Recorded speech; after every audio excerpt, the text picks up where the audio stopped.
The 30 minutes passed like 30 hours. Every second felt heavy and slow as the crew of the New Soul prepared for what was coming. Yuna worked frantically at her station, trying every trick she knew to break through the alien jamming. Her fingers moved over the controls like a pianist playing a desperate song. "Still nothing," she reported, sweat beading on her forehead. "They've got us completely cut off.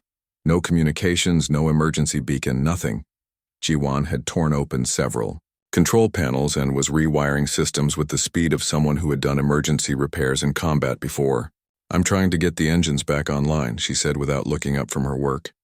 "If I can bypass their jamming frequency, maybe we can make a run for it." But even as she worked, they all knew it was hopeless. The alien ships were massive compared to their small cargo vessel. Even if they could run, they wouldn't get far. Taehyun had armed himself with the best weapons they had, a plasma cutter designed for slicing through metal ore, and a pistol that shot electromagnetic pulses to stun dangerous wildlife. Not exactly military-grade equipment, but it was better than nothing. "How many crew members can fight?" he asked Minho. The captain thought for a moment. "All of us if we have to." Dongyuk worked security before he joined the crew. Soyeon used to hunt dangerous animals on frontier worlds. Even our cook Kiwan knows how to handle himself in a fight. On the Vorthak flagship, Commander Sektar was enjoying himself. He loved the moment before a capture when the prey realized how helpless they were. His bridge crew moved efficiently around him, preparing for the boarding operation. "Sir, the humans refused to surrender," reported his communications officer. Sektar laughed, a sound like grinding stones. "Of course they do. They always say that. At first, once they see our warriors, they change their minds quickly." He had done this 43 times before with different species. The pattern was always the same. First came defiance, then fear, then collapse. Some species fought harder than others, but they all fell eventually. The scans of the human ship showed him everything he needed to know. 12 creatures, all small and weak. Their ship had minimal weapons and no armor to speak of. The boarding would take less than an hour. "Deploy boarding pods," Sektar commanded. "Take them alive if possible. Dead specimens bring less money, but don't take unnecessary risks." 3 large pods launched from the Vorthak ships and moved toward the New Soul like metal sharks hunting their prey. Each pod carried 6 Vorthak warriors, elite soldiers with advanced weapons and armor. The first pod attached to the cargo ship's hull with a loud clang that echoed through every corridor. Immediately, cutting beams began slicing through the metal to create an entry point. Minho felt the ship shake as the aliens began their assault. "Here they come," he announced over the intercom. "Remember, we know this ship better than they do. Use that advantage." The humans scattered to defensive positions throughout the vessel. This was not how military forces would prepare for boarding. But the crew of the New Soul were not military. They were miners, engineers, and traders who had learned to be practical above all else. Jiwan had spent the last 20 minutes doing something that would have horrified a safety inspector. She had disconnected several power conduits and rerouted them to create electrical traps in the main corridors. Anyone touching the wrong surface would get a shock strong enough to stop their heart. Soyeon had found their emergency supply of industrial chemicals and was mixing them into crude but effective explosives. Her experience hunting dangerous creatures had taught her that sometimes the best weapon was the one your enemy didn't expect. The first Vorthak warriors broke through into the cargo hold, their heavy boots clanging on the metal floor. They were impressive creatures, 7 feet tall, covered in thick scales, carrying weapons that hummed with deadly energy. The squad leader raised his scanner and detected life signs throughout the ship. 12 targets confirmed, he reported, back to the flagship. Beginning systematic capture. The Vorthak had done this so many times that it felt routine. Find the creatures, stun them with shock weapons, drag them back to the processing centers. Simple and efficient. They moved forward, in perfect formation, their armor protecting them from any primitive weapons the humans might use. Their sensors showed the nearest targets were just ahead, probably cowering in their hiding places. The first trap caught them completely by surprise. As the lead warrior rounded a corner, his foot hit a pressure plate that Dongyuk had rigged, using spare parts from the kitchen. The corridor suddenly filled with superheated steam from the ship's heating system. The Vorthak stumbled backward, their vision blocked, giving Taehyun the opening he needed. The plasma cutter beam sliced through the nearest alien's armor like it was paper. The creature's roar of pain and surprise echoed through the ship as it collapsed, purple blood pooling on the floor. The other Vorthak warriors opened fire immediately, their energy weapons scorching the walls where Taehyun had been standing, but he was already gone, disappeared into the maze of maintenance shafts that ran throughout the ship. "What just happened?" demanded the squad leader. He had never seen anything like it. The creatures were supposed to be helpless, not setting traps and ambushes. On the bridge, Yuna was working frantically at her station. She had given up trying to break through the communications jamming and was now attempting something much more dangerous. Using techniques she had learned from computer criminals, she was trying to hack into the alien systems. "Got something?" she announced to Minho. "Their jamming signal has to work both ways. If I can trace it back to its source, maybe I can disrupt their communications." It was a desperate plan, but desperate was all they had left. In the engine room, Ji-won was preparing her final surprise. If the aliens wanted their ship, they would have to take it as a radioactive wreck. She had bypassed every safety system on the reactor and was preparing to overload it. The explosion would destroy the new Sol and probably take several of the alien ships with it. The second boarding pod had attached to the ship's hull, and more warriors were cutting their way in. But now they were moving more carefully, warned by the fate of their comrades in the first squad. Sektar watched the boarding operation from his command chair, his confidence beginning to crack. The humans should have been captured by now. Instead, his warriors were reporting casualties and requesting reinforcements. "Sir," his tactical officer reported, "Squad 1 has lost 2 warriors. Squad 2 is requesting heavy weapons. The humans are fighting back more effectively than expected." Fighting back. The words tasted strange in Sektar's mouth. Previous species had fought back too. But not like this. They had used claws and fangs and natural weapons. These humans were using their environment as a weapon, turning their own ship into a trap. "Deploy the assault drones," Sektar ordered. "If the humans want to hide in their metal box, we'll cut them out piece by piece." The drones were small, fast robots armed with cutting lasers and shock weapons. They could go places the larger warriors couldn't, hunting down prey in even the smallest hiding spots.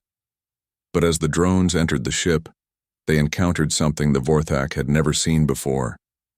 Kiwan, the ship's cook, had spent his preparation time studying the aliens' equipment through the ship's external cameras. He had noticed something important. Their technology relied heavily on electronic sensors, so he had prepared a surprise using the only tools he had available: kitchen equipment. He had modified the ship's microwave ovens to emit powerful electromagnetic pulses. As the drones flew into the prepared kill zone, every one of them simply stopped working and fell to the floor like metal rain. Minho coordinated the defense from the bridge, using the ship's internal cameras to track the invaders.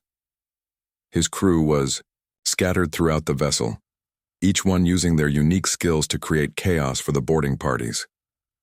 The aliens were stronger and better armed, but they were fighting on human terms now. Every corridor was a potential ambush. Every room might contain a trap. Every door could be the last one they ever opened. "Status report," Minho called over the intercom. "Engine room secure," reported Ji-won. "I've got some nasty surprises waiting, if they come down here." "Cargo hold cleared," added Taehyun. "2 aliens down, but more coming through the breach." "I'm detecting confusion in their communications," Yuna reported. "They're not coordinating as well as before. I think we're getting to them." Sektar was indeed confused. His perfectly planned boarding operation was falling apart. These humans weren't fighting like any species he had encountered before. They didn't rely on brute strength or natural weapons. Instead, they used intelligence, creativity, and a terrifying willingness to turn anything into a weapon. He looked at the scan results again, wondering if his equipment had missed something. But the data was clear. These were small, weak creatures, with no natural defenses, so why were they winning? "Sir," his communications officer reported, "Squad 3 is requesting immediate medical assistance. They've encountered some kind of chemical weapon. Soyeon had found them. Using her knowledge of dangerous creatures and toxic environments, she had created a cloud of industrial solvents that ate through the aliens' protective equipment. The warriors were alive, but barely, their armor dissolving around them. The cargo ship New Seoul moved slowly through space like a tired whale swimming through an ocean of stars. Captain Minho sat in his chair on the bridge, watching the empty darkness outside the windows. His coffee had gone cold an hour ago, but he kept sipping it anyway. Space was boring most of the time, and cold coffee was better than no coffee at all. The ship was not pretty or fast. It was built to carry things from one place to another, nothing more. The hull was gray and scratched from years of work. Inside, everything was practical and simple. No fancy decorations or comfortable chairs. Just the tools needed to do the job. Minho had been flying cargo ships for 15 years. He knew every sound the engines made, every vibration in the floor. Right now, everything felt normal. His crew of 12 people were doing their usual jobs. Some were sleeping, some were working, some were eating the terrible food from the ship's kitchen. His second-in-command, Yuna, walked onto the bridge carrying a tablet. She was young but smart, always checking things twice to make sure they were right. The mineral scanners found something interesting on the third planet, she said. Looks like rare metals. Could be worth a lot of money. Minho nodded. That was good news. They needed money to fix the ship's aging systems. The air recycler had been making strange noises for weeks. The gravity generator sometimes flickered. The food processor could only make 3 different meals, and none of them tasted good. Jiwon, the chief engineer, was probably down in the engine room right now, trying to keep everything working with spare parts and hope. She was the best engineer Minho had ever worked with. She could fix anything with a screwdriver and some creative thinking. Set course for the planet, Minho told Yuna. Let's see what we can find. The ship turned slowly, like an old truck changing direction. The engines hummed a little louder as they pushed the heavy vessel toward their target. It would take 6 hours to reach the planet. Mio settled back in his chair and tried to enjoy his cold coffee. 4 hours later, everything changed. Yuna was the first to notice something wrong. She was watching the scanner screens when new dots appeared. Lots of them. Captain, she said, her voice tight with worry. We have ships approaching. Big ones. Minho sat up straight and looked at the main screen. The dots were growing larger as they got closer. These were not cargo ships like theirs. These were warships, sleek and dangerous looking. They moved with purpose and speed. How many? Minho asked. 20. No. 30. Still counting. Yuna's fingers danced over her controls, trying to get more information. They're huge, Captain, much bigger than us. The bridge suddenly felt very small. Minho called the rest of his crew over the intercom. All hands to stations. We have unknown ships approaching. This is not a drill. Within minutes, his key crew members were on the bridge. Jiwon came up from the engine room, wiping oil from her hands. Taehyun, their weapons specialist, looked grim as he checked his tablet showing their ship's defenses. The New Seoul had some weapons, but they were meant for breaking up asteroids, not fighting warships. The alien ships arranged themselves around the human vessel like wolves surrounding a sheep. They were beautiful in a terrifying way, with smooth hulls that seemed to absorb light. Strange symbols glowed along their sides. Minho had never seen anything like them. Are they trying to talk to us? He asked Yuna. She shook her head. Nothing. On any communication channel, they're just watching us. Then the scanning began. Bright beams of energy washed over the New Seoul from multiple directions. The ship's hull vibrated gently as invisible forces examined every inch of it. The aliens were taking a very close look at what they had found. On the flagship of the alien fleet, Commander Sektar studied the results with interest. His people, the Vorthak, had been traveling between stars for thousands of years. They had met many different species, and they had enslaved most of them. The Vorthak were tall and strong, with thick scales covering their bodies. They had sharp claws and powerful jaws filled with teeth. Their homeworld was hot and dangerous, which had made them into natural warriors. They believed that might made right, and they had the might to prove it. Sektar looked at the scan results showing the creatures inside the small ship. They were called humans according to their computer records. The scans showed interesting details. These humans had no scales or natural armor, no claws or fangs, no poison sacs or electrical organs. They were small and soft-looking. Another, weak species, Sektar said to his second-in-command. This will be easy. The Vorthak had a simple business model. Find primitive species, capture them, sell them as slaves, or use them for medical experiments. The galaxy was full of buyers who paid well for exotic specimens. These humans looked like they would be valuable, different enough to be interesting, but weak enough to be helpless. Sektar opened a communication channel to the human ship. His translator device would convert his words into their language. Small creatures, he said, his voice cold and commanding. You are now property of the Vorthak Empire. Surrender your ship and prepare to be processed. You have 30 minutes to comply. On the bridge of the New Sol, the crew listened to the alien's words in stunned silence. Minho felt his stomach drop. These were not friendly explorers or curious scientists. These were predators. Processed? Jiwan whispered. What does that mean? Taehyun checked his weapon systems again. Nothing good, he said. Captain, our guns might scratch their paint, but that's about it. Minho stared at the massive ship surrounding them. 30 minutes. He thought about his crew, good people who trusted him to keep them safe. He thought about his daughter back on Earth, who would never know what happened to him if they died. Here. But then he thought about something else. He thought about Earth's history. Humans had been fighting wars for 10,000 years. They had survived ice ages, plagues, disasters, and countless enemies who thought they were weak. Every human alive was descended from survivors, from people who refused to give up when things looked hopeless. These aliens had scanned their bodies, but they didn't know their hearts. Minho stood up and walked to the communication console. He opened a channel back to the alien commander. This is Captain Minho of the Earth vessel New Sol, he said, his voice steady and calm.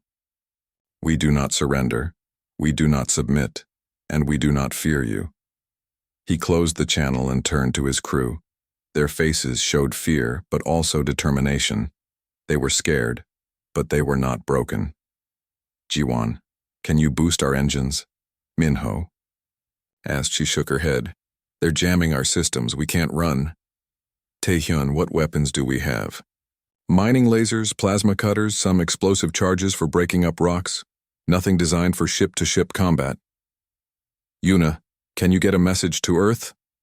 They're blocking all our communications. We're on our own. Minho nodded. He had expected these answers, but he had to ask. Now he knew exactly what they were dealing with. The aliens thought they had caught easy prey. They were about to learn how wrong they were. Listen to me, Minho said to his crew. These creatures think we're weak because we don't have claws or scales. They think we'll roll over and surrender because we're outnumbered. They've made a mistake. He paused and looked at each of his people. We're humans. We don't surrender. We adapt. We survive. And we make our enemies regret underestimating us. The 30 minutes were almost up. Soon the aliens would attack expecting an easy victory. They would board the ship expecting to find cowering prisoners. Instead, they would find something that their scanners could never detect. The fighting spirit of a species that had clawed its way to the top of the food chain on one of the most dangerous planets in the galaxy. Minho smiled grimly. Let's show them what humans are made of. The battle inside the New Sol had turned into something no military academy would recognize. It was not the clean, organized warfare of professional soldiers. Instead, it was the dirty, desperate fighting of people who refused to die quietly. Taehyun moved through the ship's maintenance shafts like a ghost, appearing where the aliens least expected him. The narrow tunnels that ran between the walls were too small for the large Vorthak warriors, but perfect for a human who knew every inch of his ship. He emerged from a ventilation grate behind a group of 3 aliens who were trying to cut through a blast door. His plasma cutter beam took down the first one before the others even knew he was there. The second warrior spun around, raising his weapon, but Taehyun was already gone, disappeared back into the walls like smoke. The surviving Alien fired wildly at the ventilation grate, but his energy bolts only scorched empty metal. Somewhere in the walls, Taehyun was already moving to his next position, planning his next attack. In the ship's medical bay, Soyeon had turned herself into a one-person chemical warfare unit. Her background hunting dangerous creatures on frontier worlds had taught her that nature provided many ways to kill. Now she was applying those lessons to alien invaders. She had found their emergency medical supplies and combined them with cleaning chemicals to create a fog that burned the aliens' sensitive respiratory systems. When two Vorthak warriors broke into the medical bay, they found themselves choking on air that felt like acid. Soyeon waited until they were helpless, then used a surgical laser to cut through their armor. She had studied the aliens through the ship's cameras and noticed that their thick scales had gaps at the joints. A precise cut in the right place could disable them without killing them. Useful, because dead aliens couldn't feel fear. Down in the engine room, Jiwon was doing something that would have terrified any safety inspector in human space. She had turned the ship's mining equipment into weapons of war. The industrial plasma cutters were now mobile weapon systems.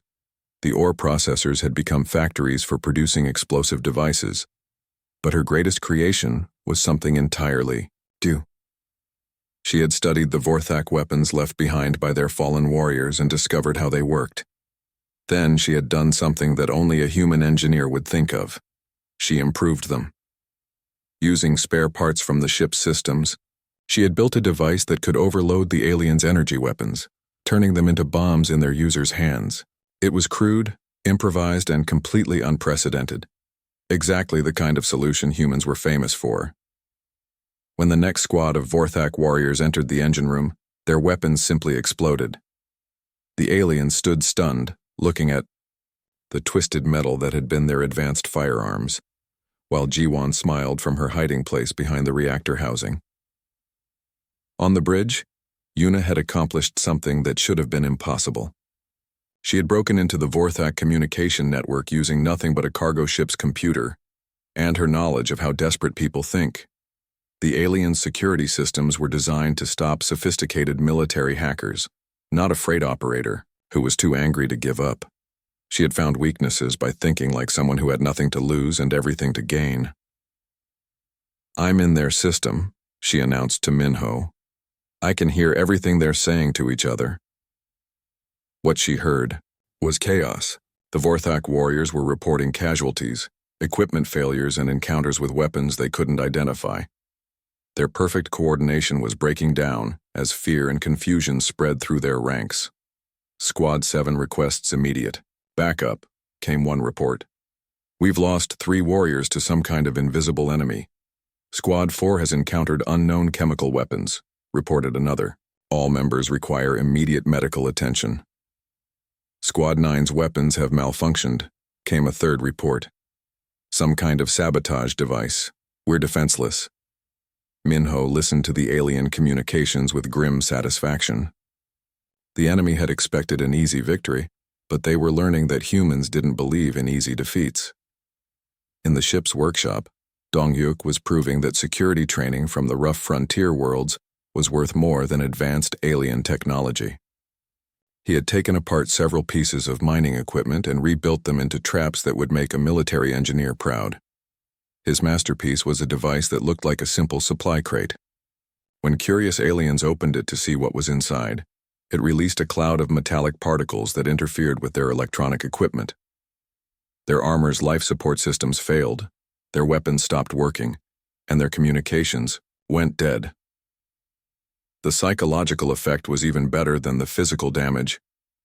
The aliens began to fear every innocent-looking object on the ship, never knowing what might be a deadly trap.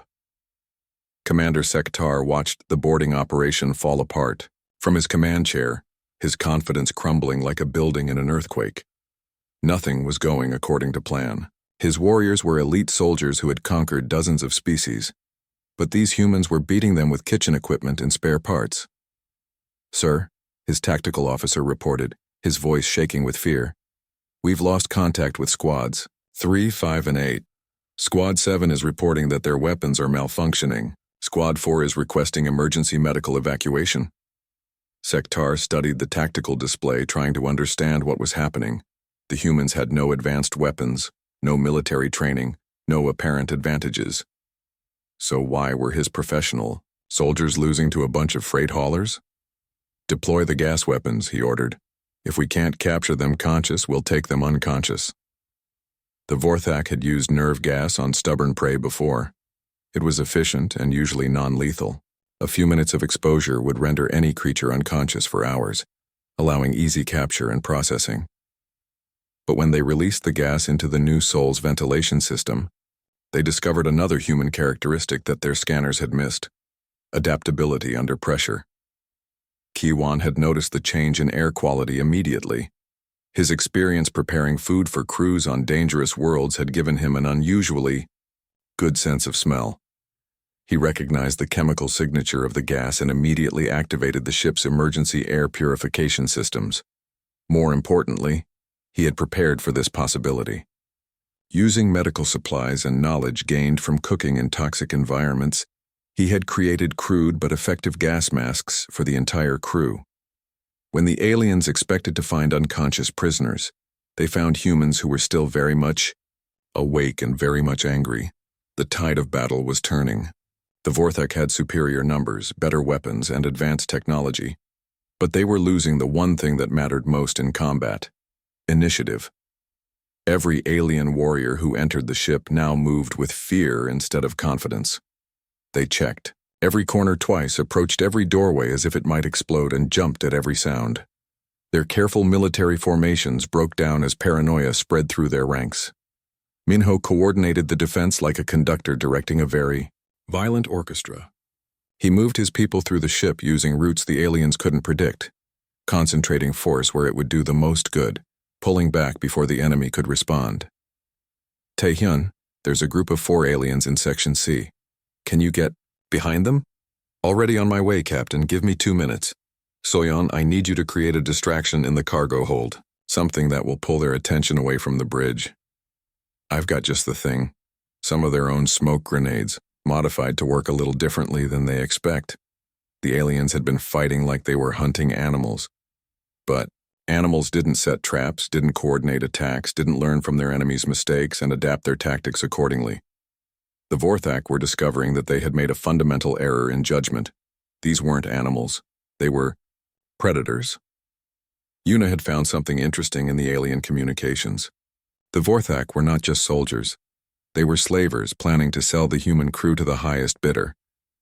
That information changed everything.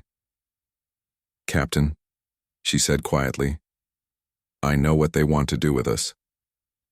When Minho heard the details, his expression hardened into something that would have made the aliens very nervous if they had seen it.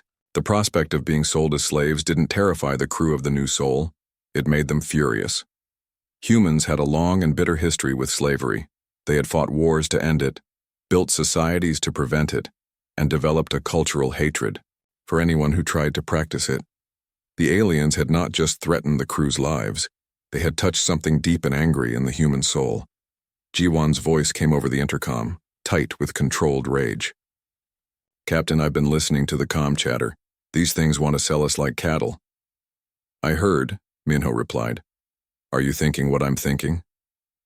If you're thinking we should teach them why slavery is a bad idea, then yes. The battle was no longer about survival.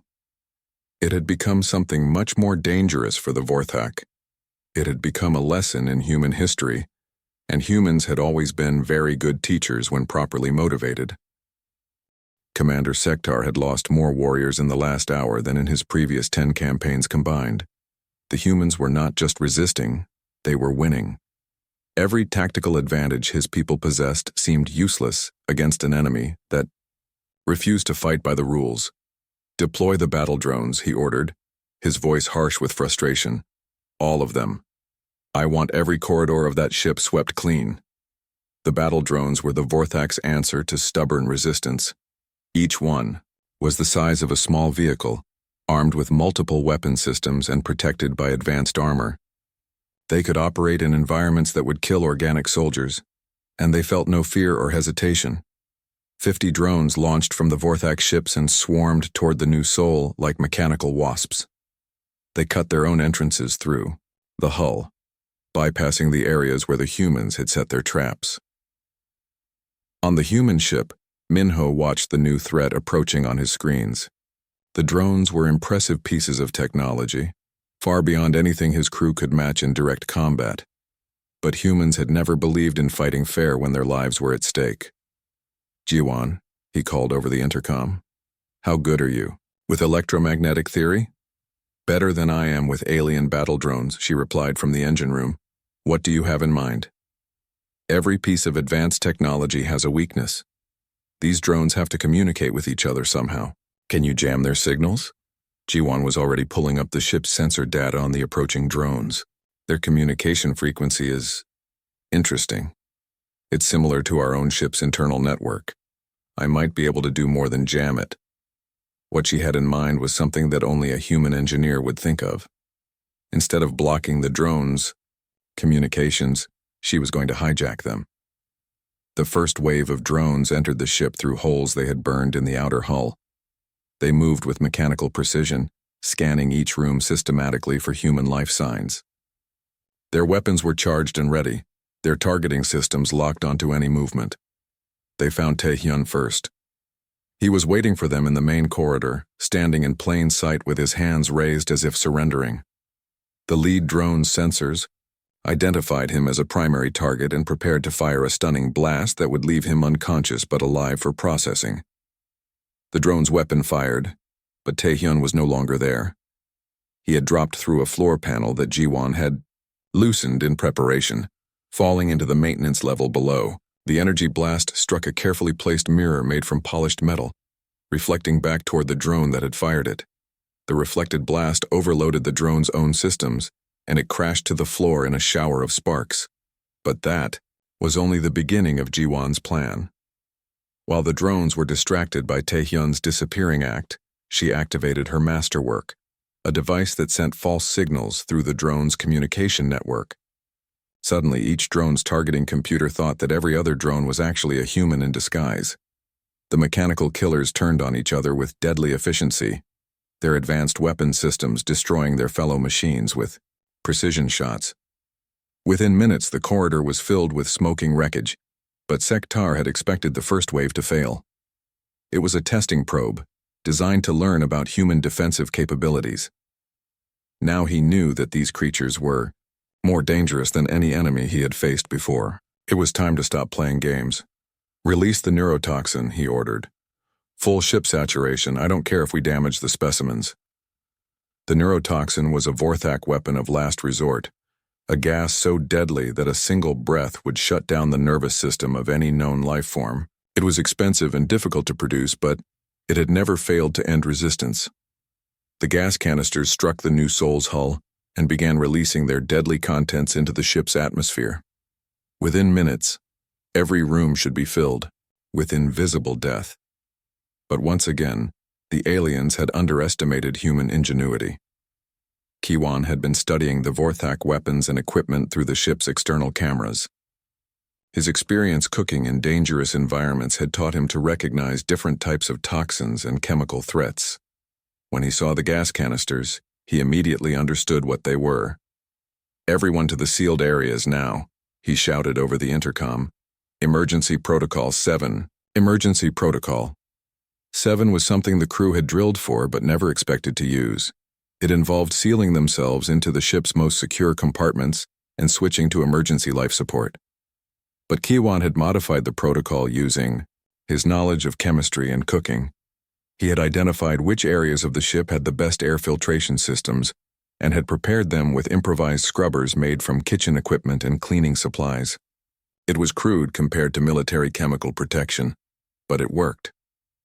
The neurotoxin filled the ship, but the humans were safely sealed away in their protected areas, breathing filtered air and planning their next move. Sektar watched his neurotoxin attack fail with growing disbelief. These humans seemed to have an answer for everything. Their ship should be filled with dead bodies by now, ready for easy collection and processing. Instead, his sensors showed that all 12 humans were still alive and still active. "Sir," his tactical officer reported nervously, "the neurotoxin appears to have been ineffective. Ineffective? Sektar's voice was dangerous now. How can it be ineffective? That toxin can kill a Megaldan battlecruiser crew in minutes, but while the aliens were wondering how their ultimate weapon had failed, the humans were preparing their counterattack. Being trapped in sealed compartments might have seemed like a disadvantage, but Yuna had turned it into an opportunity. With the ship's main areas now empty of both humans and aliens, she had complete freedom to work with the ship's internal systems, and she had spent her time in the sealed compartment studying the Vorthak communication networks. "I've got their fleet coordination system," she announced to Minho through the internal comm.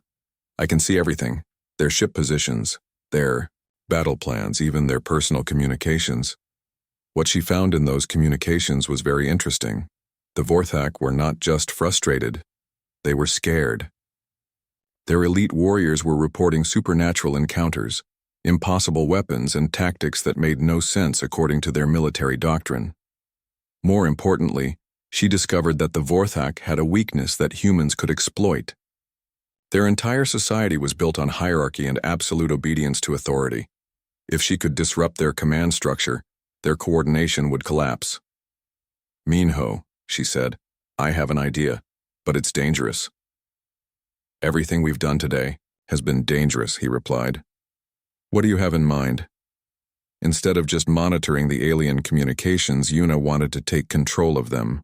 She planned to inject false orders into their command network, creating confusion and paranoia among the enemy forces.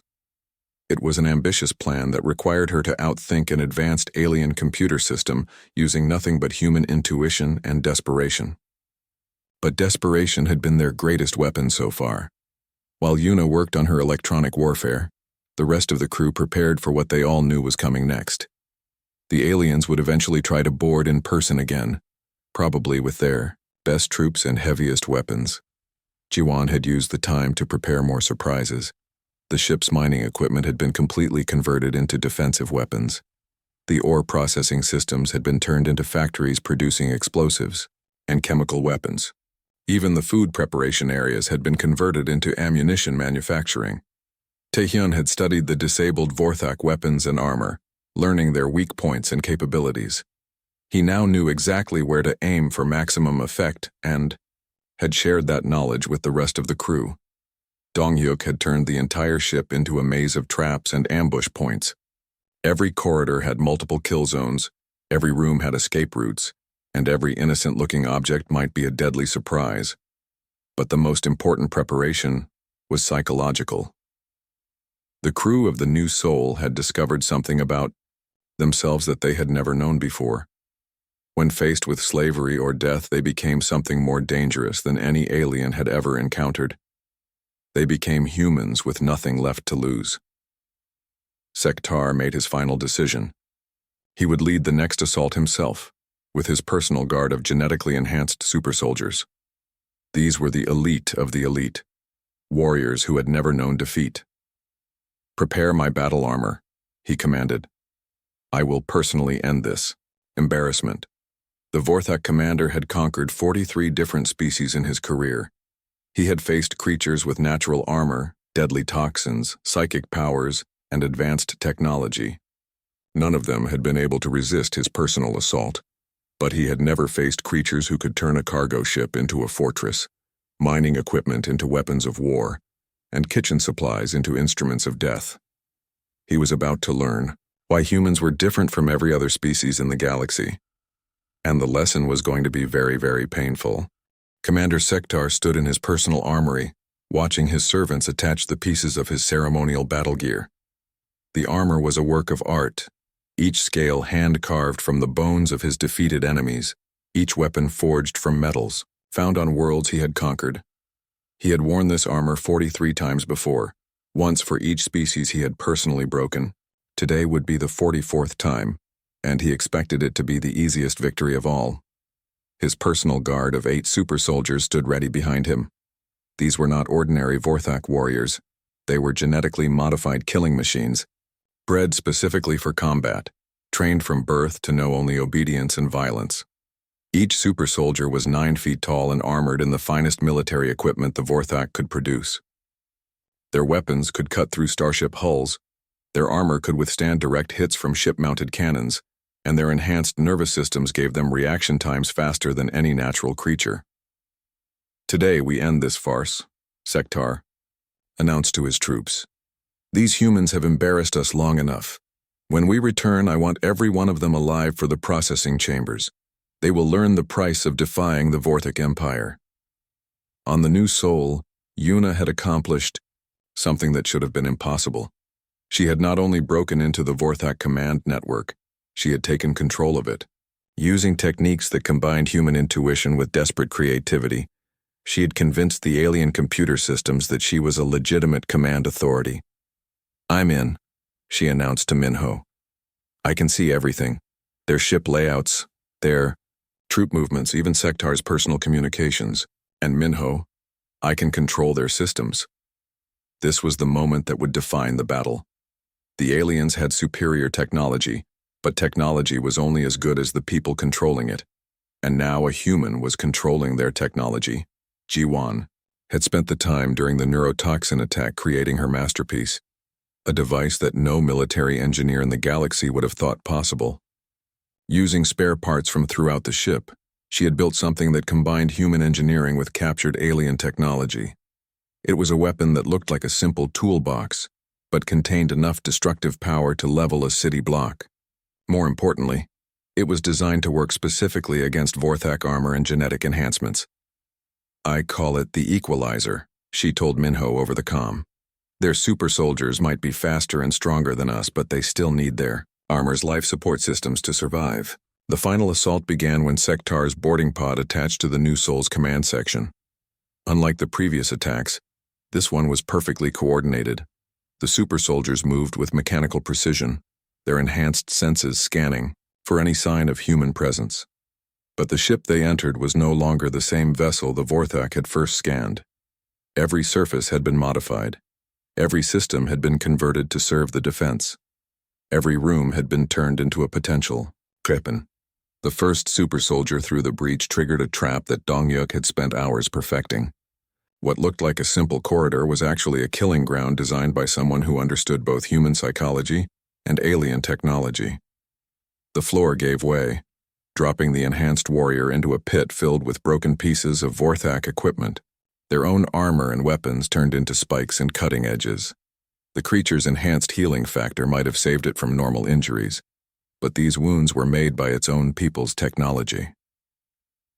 Sektar watched his first super soldier fall with a mixture of rage and disbelief. These weapons shouldn't exist.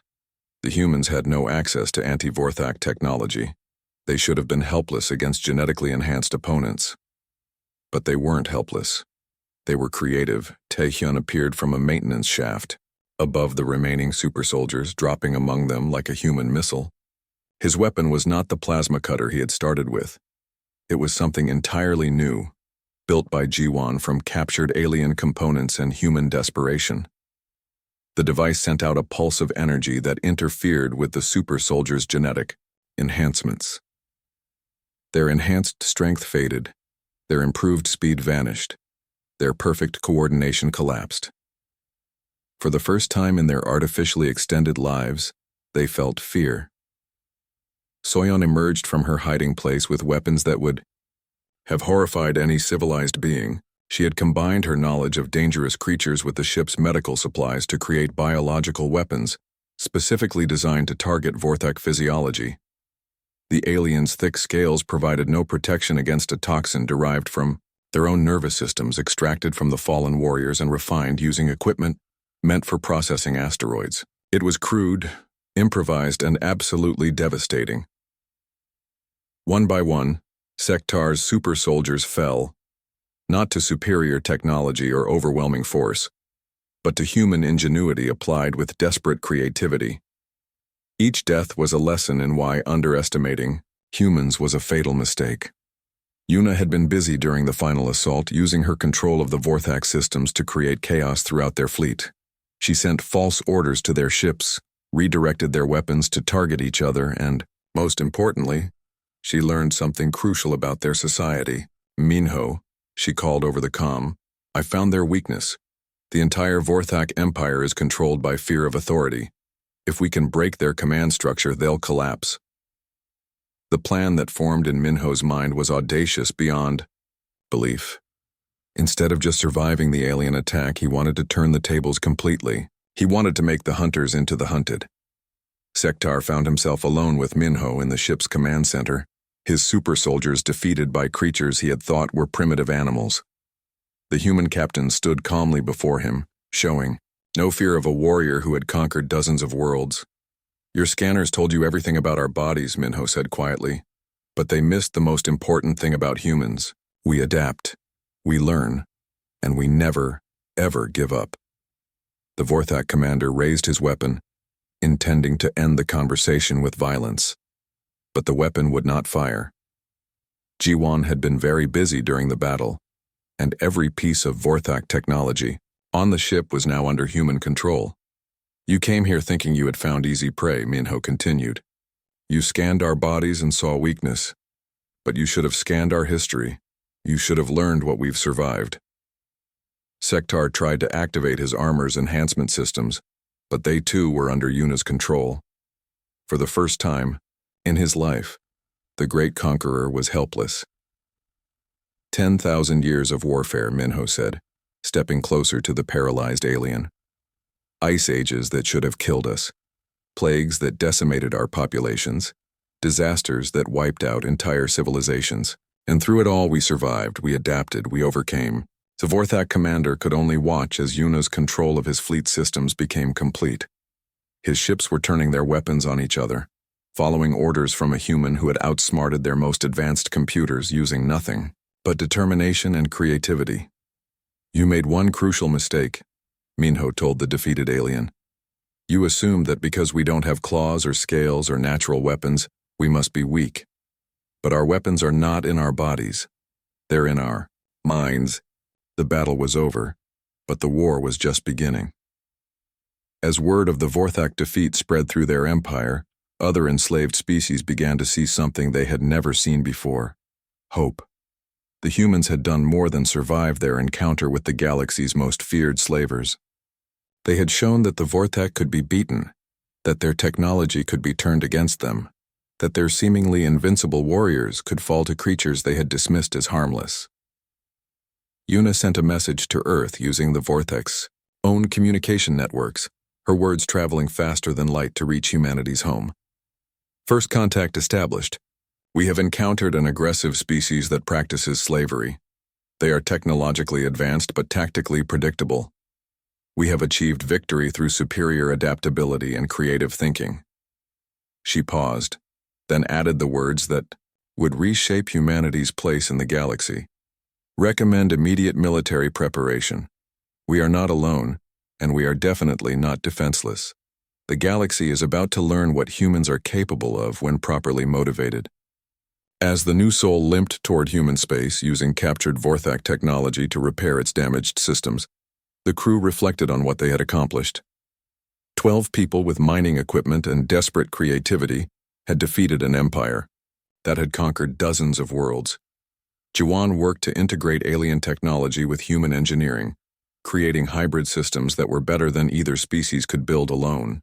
Taehyun studied captured Vorthak weapons and tactics, preparing training manuals for the military forces that would soon follow. Yuna analyzed the alien computer networks, learning the locations of their bases and the weaknesses of their empire. But, most importantly, they carried with them proof of something that would terrify every aggressive species in the galaxy.